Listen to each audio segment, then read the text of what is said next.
ஐக்கிய தேசிய கட்சி மூலம் அரசியலுக்கு பிரவேசித்து அதன் பின்னர் 15 வருடங்களுக்கும் மேல் பல அரசாங்கங்களில் அமைச்சர் பதவிகளை வகித்த டக்ளஸ் தேவானந்தா தமிழ் மக்களுக்கான பிரச்சினைகளுக்கு தீர்வுகளை பெற்றுக் கொடுத்திருக்கலாம் என வடமாகாண சபை உறுப்பினர் MK சிவாஜிலிங்கம் தெரிவித்துள்ளார். தமிழ் தேசிய கூட்டமைப்பு 18 தடவை பேச்சுவார்த்தைகள் நடத்தியது. தீர்வு திட்டம் ஒன்றை கையளித்தது. ஆகவே தீர்வு திட்டம் இல்லாமல் என்னத்தை கையளிக்க முடியும்? வடக்கு கிழக்கு மாகாணங்கள் இணைந்த ஒரு சமஷ்டி அரசு ஒன்று இலங்கை என்ற நாட்டுக்குள்ளே வேண்டும் என்பதால் நம்முடைய தீர்வு. வரைவை நீங்கள் தாருங்கள் என்றால் நாங்கள் கையளிக்க தயாராக இருக்கின்றோம். ஆகவே எங்களிடம் தீர்வு இல்லை என்றல்ல.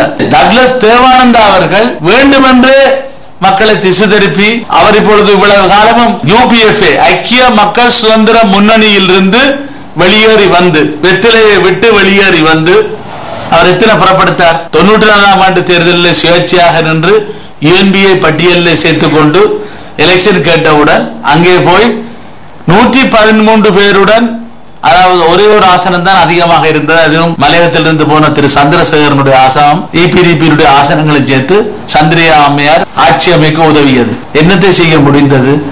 அதன் பின்னர் நீங்கள் பலருக்கு ஆதரவு கொடுத்தீர்கள். ஐக்கிய தேசிய கட்சி ரணில் விக்ரமசிங்க வந்த பொழுது 2 வருடம் 2 மாதங்கள் மட்டும் எதிர்கட்சியில இருந்தீர்கள்.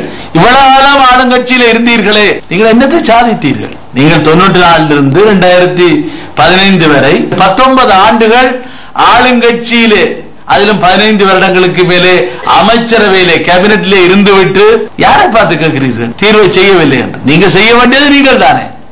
ஆகவே செய்ய முடியாமல் இப்பொழுது உங்களுக்கு தெரியும், ரோமாபுரி பத்தி எறிகின்ற பொழுது நீரோ மன்னன் பிடில் வாசித்தாராம் என்ற கதையா இப்பொழுது அவர் வீணையை மீட்டுவதற்காக வந்திருக்கிறார். அதற்காக அந்த ஒன்றே ஒன்று கண்ணே கண்ணு என்று எடுக்கலாமா என்ற முயற்சியிலே பைரத பிரயத்தினில் ஈடுபட்டிருக்கிறார். டக்ளஸ் தேவானந்தாக்கு மக்கள் நல்ல ஒரு பாடத்தை புகட்டுவார்கள். அவரையும் மஹிந்த ராஜபக்சவை வீட்டுக்கு அனுப்பியது போல வீட்டுக்கு அனுப்பி அவரை கொஞ்சம் ஓய்வெடுக்க பண்ணுவார்கள். முன்னாள் ஜனாதிபதி மஹிந்த ராஜபக்ச குருநாகலுக்கு வந்தார் என்றால் அவர் மெதமுல்லையிலிருந்து அம்பாந்தோட்டையிலிருந்து வர முடியுமாக இருந்தால் ஏன் யாழ்ப்பாணத்திலிருந்து சிவாஜிலிங்கத்தால் வல்வெட்டித்துறையிலிருந்து வர முடியாது என்ற கேள்வியை நான் அவர்களுக்கு எழுப்பியிருந்தேன்.